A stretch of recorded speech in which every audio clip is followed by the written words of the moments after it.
And now, Mystery Theater.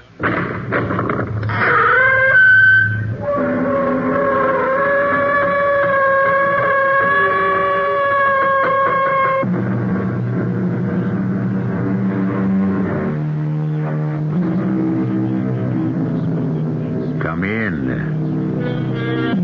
Welcome. I'm E.G. Marshall. They say there do be girls in Galway that are the fairest in the world. Of course, there are other things in Galway, all Ireland for that matter, that you don't find anywhere else. Cluricaunes and banshees, the little folk, and of course the leprechaun himself. Blarney and the Blarney Stone itself. So many things that are hard to credit that the only way is to make a trip there for yourselves, as we are now going to do. Oh, Mother of Heaven, he's at it again, Mary. Uncle Terence? Who else? Rattling his portrait against the chimney stones and wailing like the banshee he is. Oh, well, Sean, you know what he's after. Turn the picture face to the wall and give the poor man the chance to dress himself in privacy. All right, Mary. Oh, but where would he want to be off to today? There's no wake or wedding or holy day to celebrate. But if he's taken advantage of the leprechaun's promise, there's something special in the wind. Now, you being the man, take a wee peep there and see if he's gone. He's gone. The canvas is bare as a turnip. Then mark my words, Sean Daly, we're in for some excitement in Glenford. I wonder what will be this time.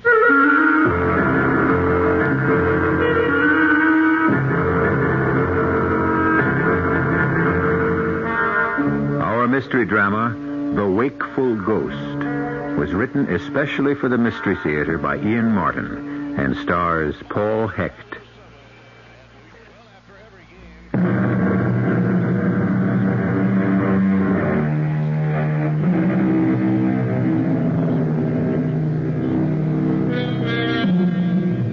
Brian Mackin finished his last year of med school and found himself with $1,000 left of his inheritance and 2 weeks before he began his internship. He was weary from the long struggle for his medical degree, because in spite of scholarships, he had to work outside to raise money for the 6 years of study. Both his parents were dead.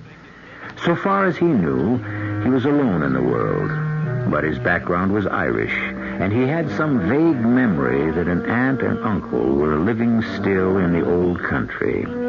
So he decided to spend the 2 weeks on a vacation, which was to change his whole life.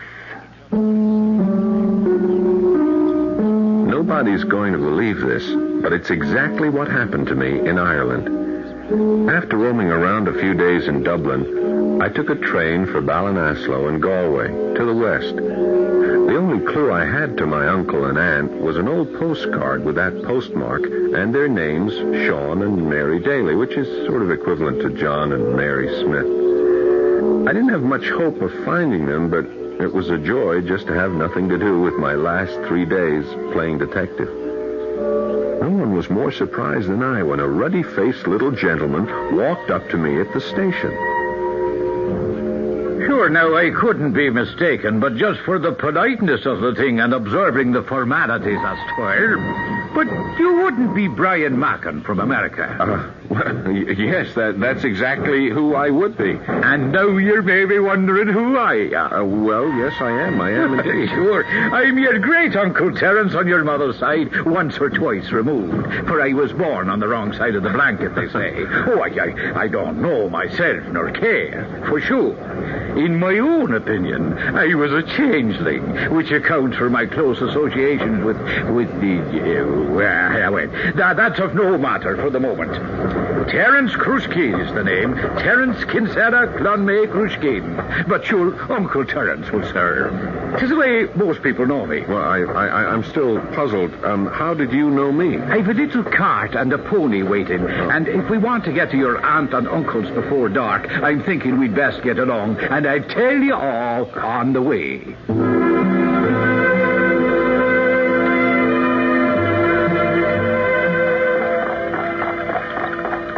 I don't mean to be rude, sir, but I still would like to know how you knew I was coming here today. I only made up my mind on the spur of the moment this morning. Now that's where you're wrong, do you see? Well, what do you mean? Well, while we're riding along, would you like a little dash of potheen to warm the cockles of your heart? Is that the Irish whiskey you make out of bog water that's about 180 proof? The same? No, thanks. No, that's the stuff I had last night in Dublin that knocked me out like a Mickey.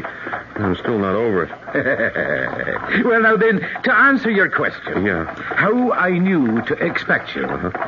Do you remember the little chap in the green bowler you met at the Snug last night? Oh, yeah, I remember him. He introduced me to this nectar. Well, now, McDrouche is a friend of mine. Yeah, well, that's not what he said last night. That he wasn't a friend? No, I mean that wasn't his name. Oh, he probably called himself Michael Mahan or some such. Yeah, that's right. Sure, that's what he uses as a cover when he's out and about the town. What is he, a secret agent, IRA or something? Not him.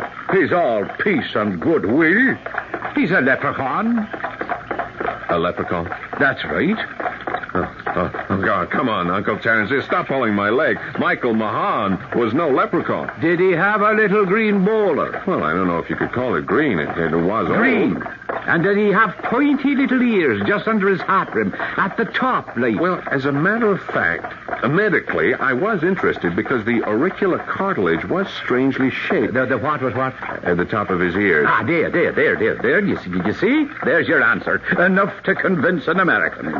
Anyway, your friend the leprechaun sent me a message in a way that we have.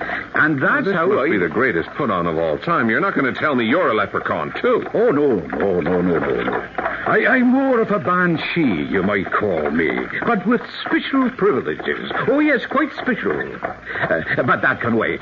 Oh, Mariner. Oh, is this where my aunt and uncle live? It is. Sean and Mary Daly? That's who they are. Are they expecting me? Lord bless you, no, but you'll be welcome, son, as welcome as the flowers in May. Here, take your bags and jump on down. Aren't you coming in with me to introduce me? Well, sure, you're a nice, well-mannered lad, and you'll manage by yourself. But it's time enough to put Maureen and the cat and myself away till any of us is needed. God hold you in his pocket till we meet again. We are going to, aren't we? Oh, yes, indeed. I don't know how 'tis to be arranged, but I have plans for you in the future of more than one. At the moment he was calling it back to me, the twilight was upon us. It must have been some trick of the rising evening mist, but I swear, before he reached the corner of the building, Uncle Terence, the old-fashioned cart, and Maureen, who pulled it, seemed to disappear in the gathering gloom. Good evening to you, young gentlemen. Excuse me, are you, by any chance, Mrs. Sean Daly? I am that. Did you have a brother who emigrated to America called Thomas Mackin? I did. And you're from America? Yeah. You couldn't be. Is it Brian you are? Brian Mackin, whose mother was Margaret Denise. That's me. Hi, Aunt Mary. Oh, Brian. Oh, me darling boy, me darling boy. Oh, forgive me. Come in. Sean, will you look who's here? It's Tommy's son and Margaret's. This is your Uncle Sean. Well, it's a pleasure to meet you. Oh, sit down.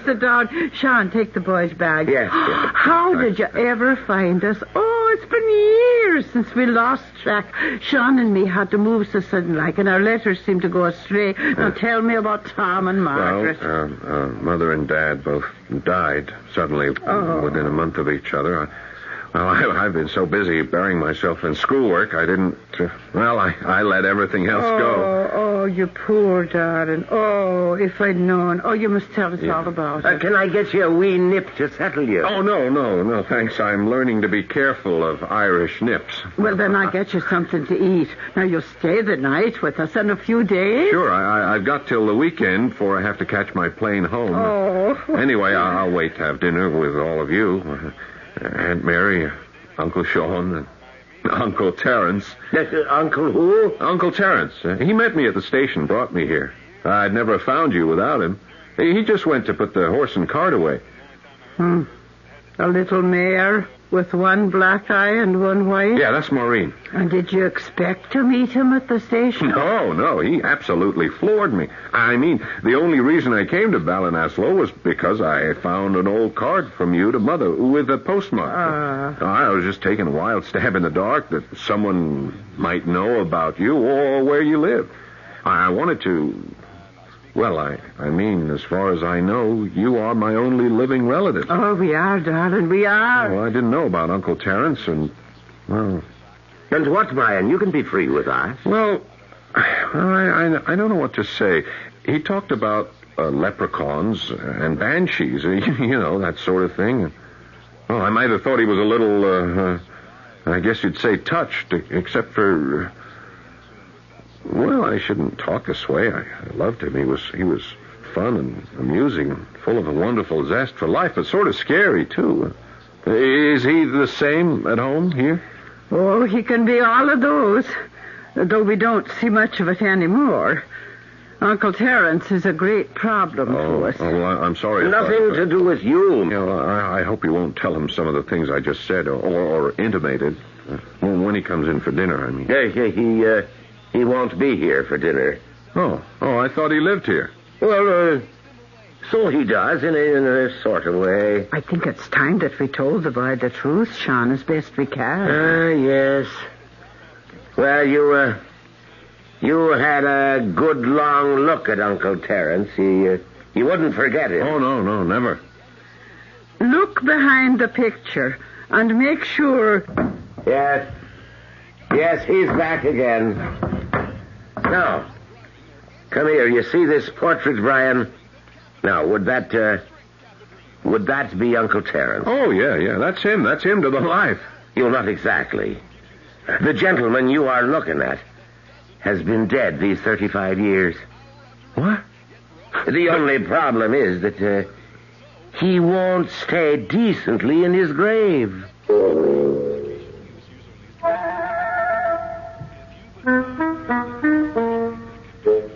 So Brian Mackin has come all the way to Ireland to find a real uncle and aunt. And in addition, a quite unreal uncle. A man who appears to be able to rise from the grave full-bodied by the mere device of having his portrait turned to the wall. No wonder Brian is convinced that it's all illusionary, a pipe dream programmed by that potent poteen. And yet, this is only the beginning. I'll be back shortly with Act 2.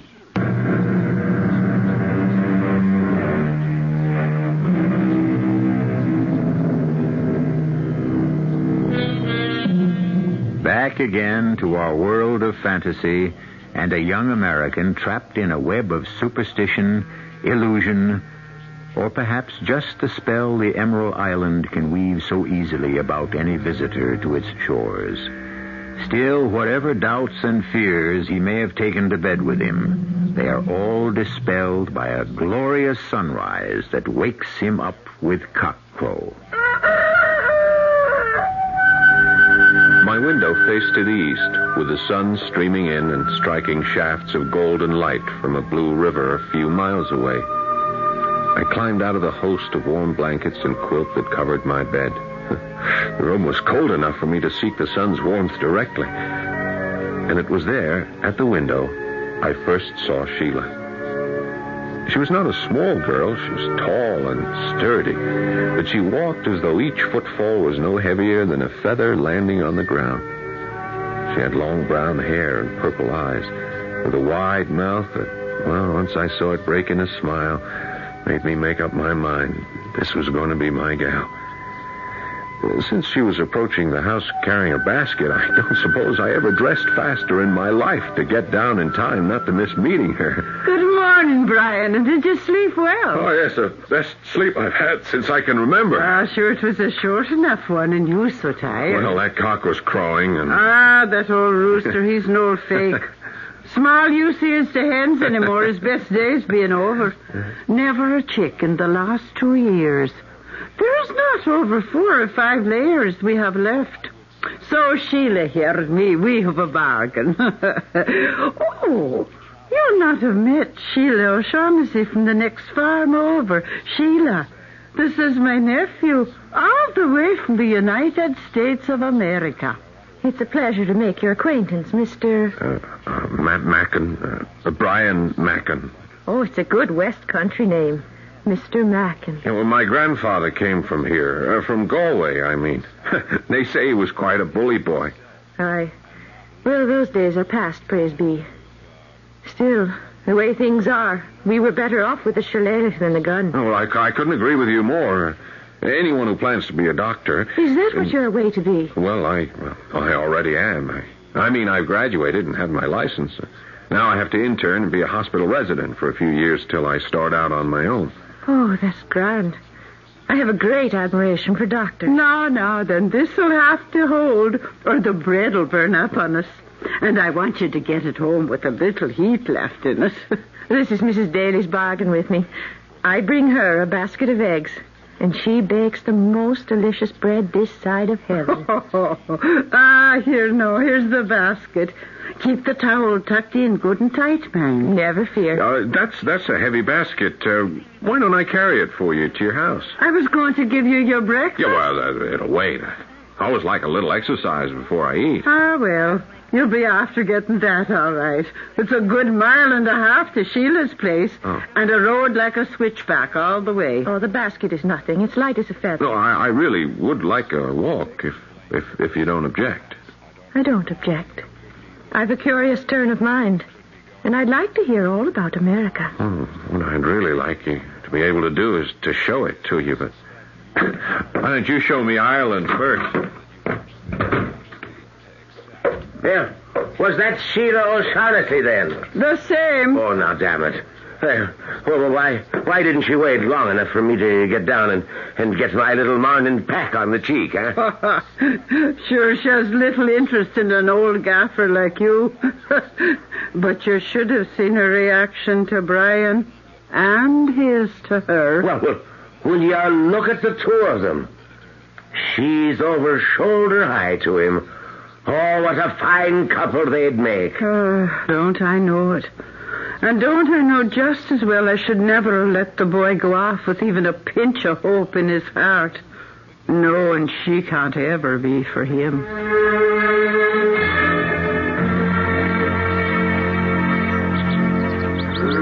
And is it really true that in Chicago they have a building that's 96 whole stories high in the air? Oh, yes, that's true enough.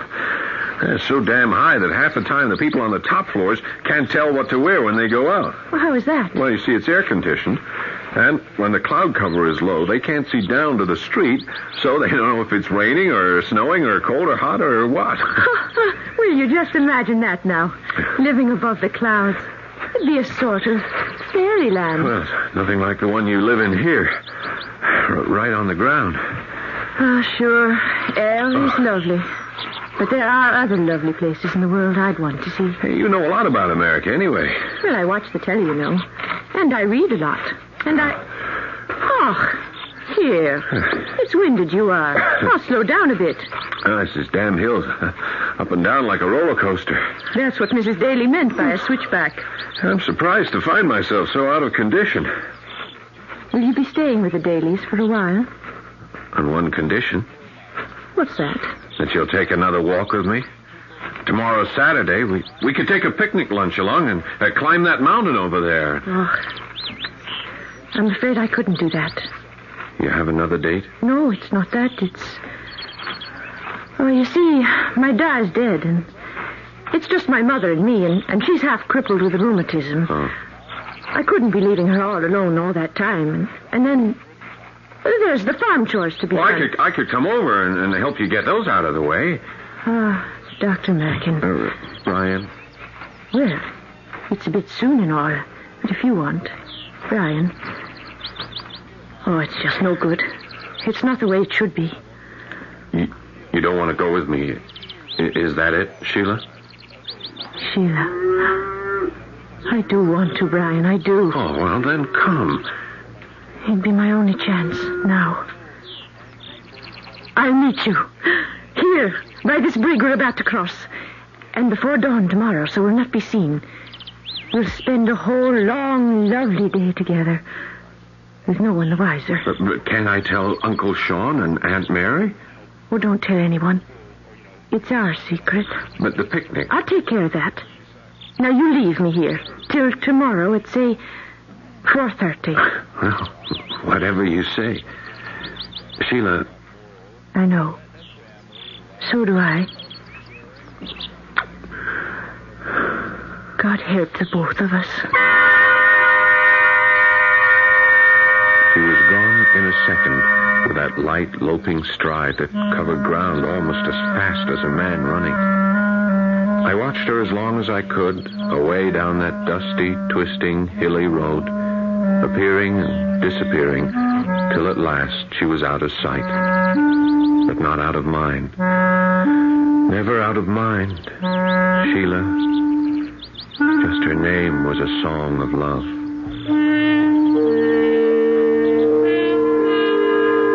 I walked back on air. But fortunately, as it turned out, as I came back in the house, the first thing my eye fell on was the portrait of Uncle Terence. And for the moment, Sheila was out of my mind.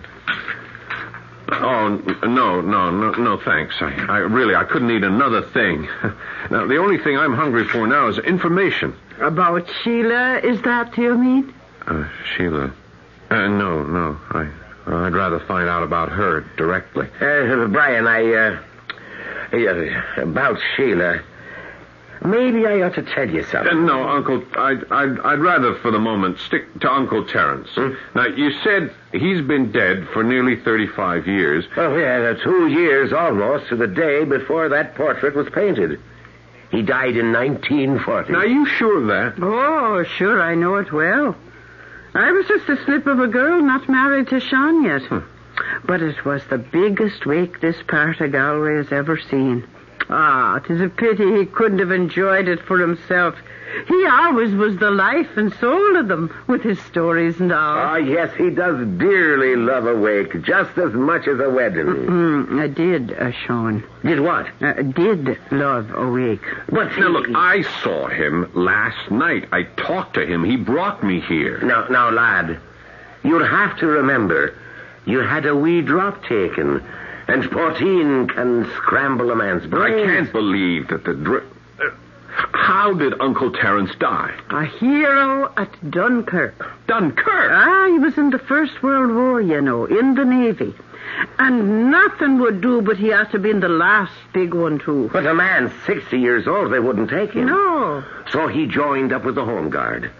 When the retreat at Dunkirk came, with his Navy experience, he was taking a boat back and forth the whole 3 days. And when he saw that it would be his last trip, he found one of the fighting boys to take his ship back and gave up his own place to stay behind with a machine gun. The last boat out, just ahead of the Jerry's, brought him back.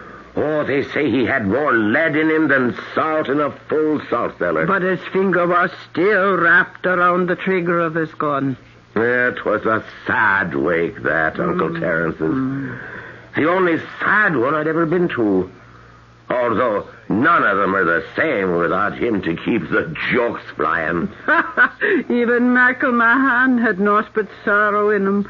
Him who always had a twinkle in his eye. I remember him just standing in front of the portrait there. Just standing. Not even drinking from his glass. And do you remember what he said? It was this. He says, a broth of a boy, Terence, me bucko. And you should have lived 100 years. Well, don't you worry. We'll see you do. I always wondered what he meant by that. Well, now, look, don't you see? If he was McDrewish, if Mahan was a real leprechaun... Now, tush, boy. Don't let our Irish fancies run off with you.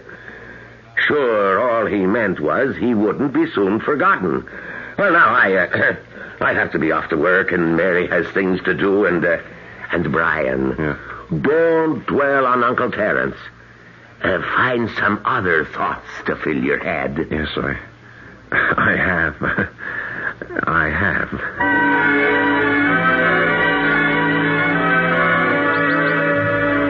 And that's the great bog to the north. Don't ever go near there, Brian. Why not, Sheila? Once the peat catches you, you'll never get free. And they say it'll swallow a man in less than a minute. To the southwest are the rest of the Schlevachti Mountains, the ones we're in now. And away down there, to the southeast, is the River Shannon. What's the matter? Are you cold? How could I be cold with your arm about me? Bold. That's what I am. Bold. Because you love me. And how could you be bashful with a man who loves you now, tomorrow, and forever? I just can't believe my luck. Don't. Don't what? Ah, Brian Boyne, don't say anything else. It's all been madness from the start. Love from the start. For us, the same thing. I should never have allowed you to. But I wanted. I loved. And sure, God can't punish me too deep for just one day of all I've dreamed. Kiss me.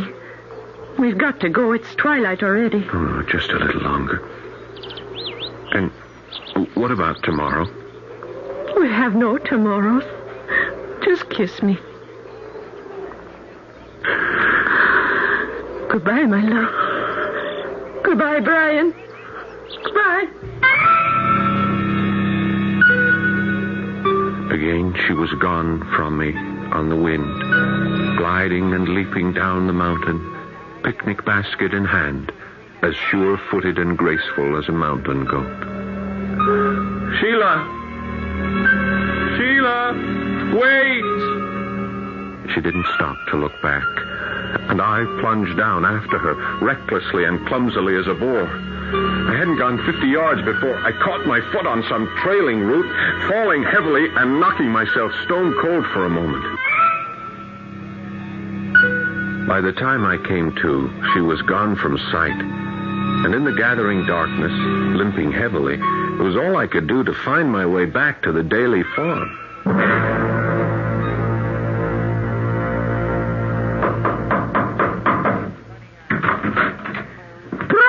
My darling, there you are. Sure, we thought you might be lost in the dark. Yeah, I'm lost in the dark, all right, Aunt Mary. Now, look, I don't know if it's another of your Irish fantasies or what. Oh, where have you been all day, lad? Oh, and you're hurt. Yeah. Sean, Hey. come in here. Oh, well, I'm coming, Mary. Wait, you sound as though someone put the fear of God in you. Yes. What's happened at all? It's Brian, he's hurt. What? And more than physically, I'm thinking, were you with Sheila O'Shaughnessy this day? Yes, I was. And I love her. And I know she loves me. Oh. But she's told me goodbye. Why? I mean, am I crazy? Is she just another figment of my imagination? Oh, you see, Sean, I told you we should have told the boy the truth. Yeah, well, better late than never.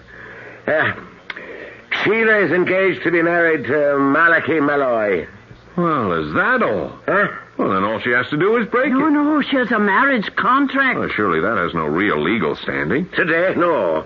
Except, well, you see, a few years ago, Sheila's father had a heart attack. He got into financial difficulties, and the only way out was through Malloy, the loan shark. He lent him the money in exchange for his daughter when she became 21. Well, sure, Joe thought he could have things straightened out before then, but he suddenly had a second attack and died. Yeah, well, I'll pay the money back. Have you got it? Well, no, not right now, but as soon as... Oh, no good for Malachi Malloy. Besides, you make so much as one move at Sheila, and in this county, he'd have his woolly boys throw you in a sack and bury you in the peat bog. And the wedding is day after tomorrow. Now, look, just wait a minute. I mean, this is crazy. This is the 20th century. I'm an American citizen. Must be something I can do. What the devil was that? Oh, it's Uncle Terence. He wants out again. The Lord knows what he'll stir up this time. But there's no way to stop the man.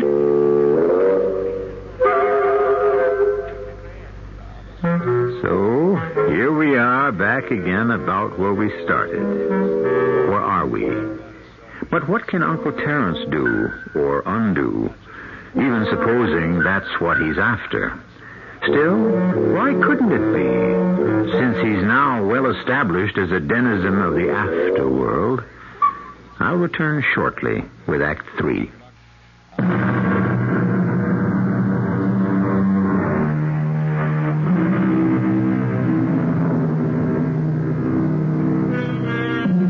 It was W.S. Gilbert, probably the finest lyricist of all time, who wrote of John Wellington Wells that he was a dealer in magic and spells, in blessings and curses, and ever-filled purses, in prophecies, witches, and knells.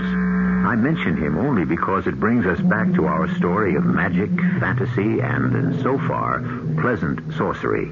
But will it remain that way as Uncle Terence's picture rocks on the wall, and once again we hear the eldritch scream of the banshee wail?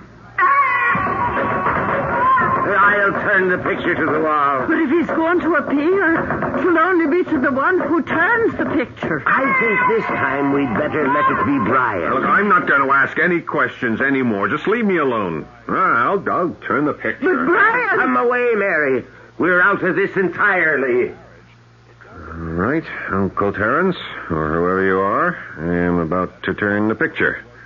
And all I say is, you get me Sheila, or show me how to get her. I don't care what the price is, short of my immortal soul, and I'll pay that gladly. Here you go. Who wants your immortal soul? Where are you? Turn around. You have eyes, haven't you? Sitting right here in the fireplace nook. Oh. What are you? Fact or fiction? Oh, why now, in a manner of speaking, I'd say somewhere in between. Well, does it make any sense to talk to you? All the sense in the world. Even suppose I believed, if you're a banshee. Now, what's the matter with a banshee? Well, it's evil, isn't it? The abysmal ignorance of the world. A banshee, young man, is a domestic spirit devoted to the care of its own particular family. Oh, well, are you going to help Sheila and me? Oh, sure, I'm going to do my best, but I'm not infallible. We'll have to be quick and nimble as the devil on this one. Well, why can't I just go to this Malachi Malloy and straighten it out, man to man? To begin with, did you ever see him? No. Oh, he's formidable, lad. No doubt of that. The man is a giant, and he's made of steel. Well, look, whose side are you on, mine or his? Easy, lad, easy. Am I not the banshee, and aren't you one of the family? Besides, he's a black Irisher if there ever was one. But I've got to take thought on this, if you're to have the chance I brought you here for in the first place. You brought me here? Well, sure, you didn't think as an American you'd have enough sense to get here and pick the right Irish girl for yourself. Now, let me go on back up to my frame and get everything shipshape and squared away. I'll see you on the morrow. And, psst, watch your step. Sean and Mary were off to bed by the time our conference was through. I was grateful. I didn't want to talk about Sheila or her intended husband any more that night. I hoped to sleep, but I tossed and turned till morning, and then made the mistake of stepping outside the house for a breath of air. Coming down the road towards me was a great mountain of a man, all covered with black hair wherever his clothes didn't conceal it. The one thing his clothes could not conceal were the bulging muscles that strained at every seam. He was a good 5 inches taller than I was and 30 pounds heavier. And would you be the American Brian Mackin? That's my name. I'm Malachi Malloy. Well, I kind of guessed that. I'm of the understanding that you took my intended bride up the mountain yesterday. Well, she was kind enough to take me up for a picnic and show me the countryside. A picnic, was it? And the grass stains all over her dress? I should have brought a whip. But instead, I'm going to beat you with my bare hands. Malachi, don't. Now, you stay out of this, Sheila. What's going on, Brian? No, there's just a little something between me and Mr. Malone. Oh, the Lord be praised. Keep them apart or kill him. Oh. Don't touch him, Now Malak. you stay back, woman, or I'll kill him. Now put your hands up, Mackin. If God always defends the right, he was out for breakfast that morning. Now, I'm not exactly a patsy, and I usually can take care of myself in a fight. But this was a Willie Pat against a Marciano. He just made hamburger of me until he stopped and turned with me lying at his feet. Have you learned a lesson as well as him, Sheila girl? If you haven't, I'll beat him to death. I'll make sure he never rises again. Oh, in sweet Mary's name, leave him be, Malachy. I'll marry no one but you if you'll just leave him be. All right, so be it. Now get out of this country tonight, Mackin, or I'll wring your neck like a chicken's.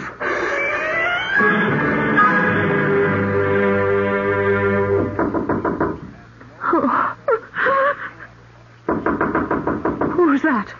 Open the window and let me in. Quick now, I'm fading in the daylight. Uncle Terence, it's a picture. Now watch out for it. Let me in there. And close those curtains before I disappear entirely. There, now sure, that's better that is. What are you? You're just a portrait. And how could you get to the second floor window? The warning. The only trouble I ever found with a girl is they talk too much. The answer to it all is I'm a banshee, and I look out for my own. Brian is one of them. Oh, how is he?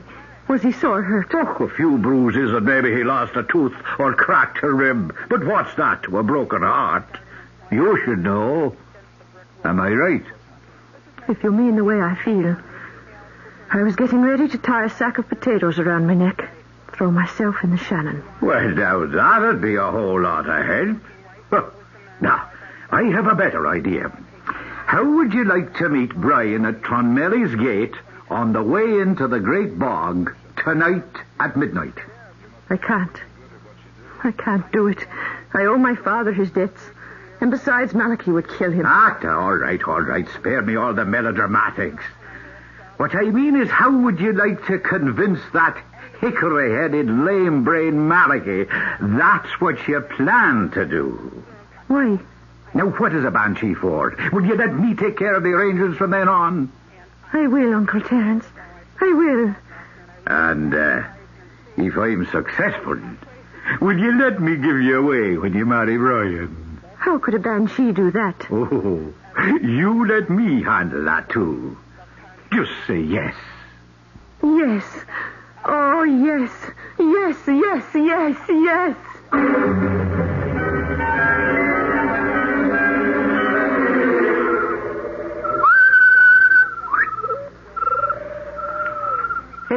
Is that the banshee himself? Is it the leprechaun? God save you, McGrush. God save you, Terence Crispin. Come here, Brian. Get us a firefly there so we can see what we're at. There, now. That's better. Do you see what Malachy did to the lad? Oh, you weren't right, Brian. Yeah, well, I took a good beating, but now I'll live. It's nice to see you again, Mr. Mahan. Yeah, no. Now, we all know what to do. Yeah, I just show myself in the moonlight with you in that cape and hood, and then... And then McGrush will dematerialize you back to the farm. Right. And Malachy will have no one to chase but me, thinking I'm Sheila. I'll tell you all the rest later. You have the shoes, McGrush? Just the one. You know, we leprechauns never make but one magic shoe. Well, no matter. I can hop like a toad long enough until he's well in the bog. Psst. Now, 'tis midnight. Here he comes. Send Brian home, McGrush. And give me the shoe. And off we go. Sheila, I warn you. Wait for me. So you tried to slip away with your light of love, But you won't get away from me so easy. Where are you leading me? Well, we're in the bog. I'm caught. I'm sinking. Sheila, help me. I'm sinking in the bog. Now, come back. Come back! Now there's a darling girl. You wouldn't let me go down to a dark, murky death, you that knows every path in it. Well, it's not you. It can't be. The bogles have a hold on me. It's Terence Cruskeen. And who's that wee man beside you? Oh, little friend. One of the wee green men. Here we are, your nemesis or your saviors. And which would you want us to be? Oh, Lord alive! Save me! I'm up to my waist already. That's no problem. A little piece of paper. And since it's hard to read in the moonlight, I'll give you the gist, as they say. I, Malachi Malloy, hereby legally and completely accept the fact that all debts or claims against Thomas O'Shaughnessy are revoked and considered null and void. This is blackmail. So was what you did to my friend. And the bog is even blacker and you're sinking even deeper. All right, I'll sign. But there's a wee bit more. What? I also cancelled the marriage contract between myself and Sheila O'Shaughnessy, and in consequence of my breach of promise, I award her the sum of £2,000 to see her and her mother started off in a new country. In exchange, I would accept the farm, now mortgaged to me, and et cetera, et cetera, et cetera. For God's sake, stop talking. I'm up to my chest already. I'll sign anything. But would you live up to it? Now, there's the real stuff. You wouldn't have any idea now of attacking young Brian again. No. Should we trust him, do you think, McGrush? Sure. He's an Irishman after all. I'd get one in trouble enough, and you never have to worry.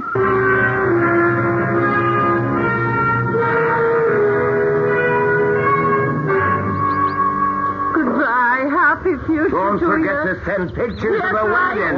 Goodbye. Sorry I have to leave. I have to get back for my job. Oh, we're sorry too, but we'll take care of Mother O'Shaughnessy till you're married and have a place to stay. Well, Mary, all's well that ends well, but who'd have thought it? You said they made a wonderful couple. I'll never understand how Malachi suddenly got so generous. I'll never understand why, but I can guess how. What do you mean? Take a look. We're going to have to get a new picture to hang over the fireplace. Oh, now what's it doing turned to the wall again? What's he up to now? Tisn't turned to the wall. Huh? It's just a blank canvas. What do you mean? Have a look for yourself. Holy mother, it's blank on both sides. Where's Uncle Terence? I've a feeling he's off to America. He always did want to see the United States. Well, we can leave it up to Sheila and Brian to worry about him now.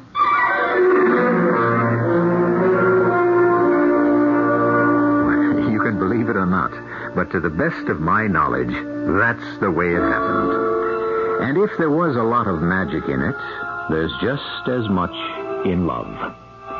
The exact quote doesn't spring to mind for the moment, but the burden of it is that no matter what happens, love will find a way. I'll be back shortly.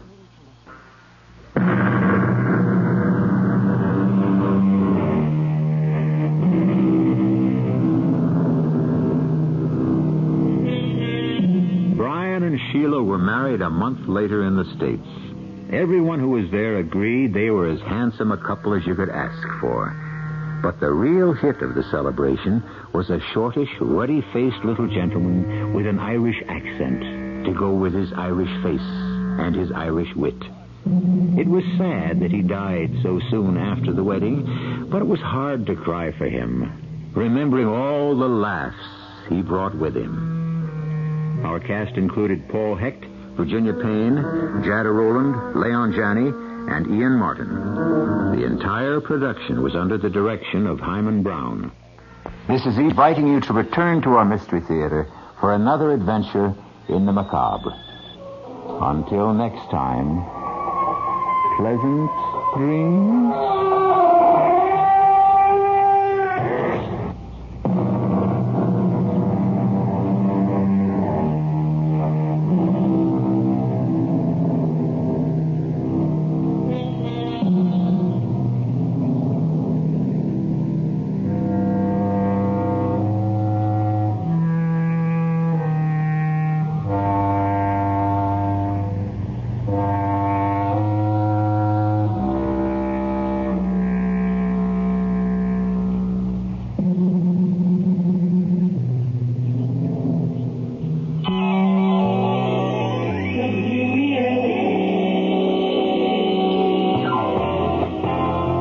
serving the southern tier and northern Pennsylvania. We're your AM stereo station, 24 hours a day.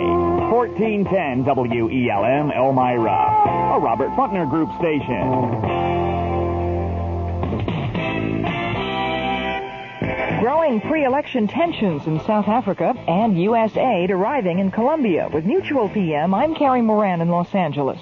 With South Africa's whites-only national elections just 2 days away, there was another anti-apartheid protest in Cape Town, this time resulting in the arrests of Anglican Archbishop Desmond Tutu and other activists. Reporter Chris Gibbons was asked if Tutu will be charged with any crime. The official response to that question is that the police are still investigating, but in practice the answer is no. The South African government, in the days after the coming election, will be looking to prove to the outside world that its new leader, Mr. de Klerk, is reform-minded. Archbishop Tutu on trial is not likely to help him get that message across. Today's incident was the latest in a series of pre-election protests that have become increasingly oppressive despite acting President F.W. de Klerk's call today for an end to racial separation in South Africa.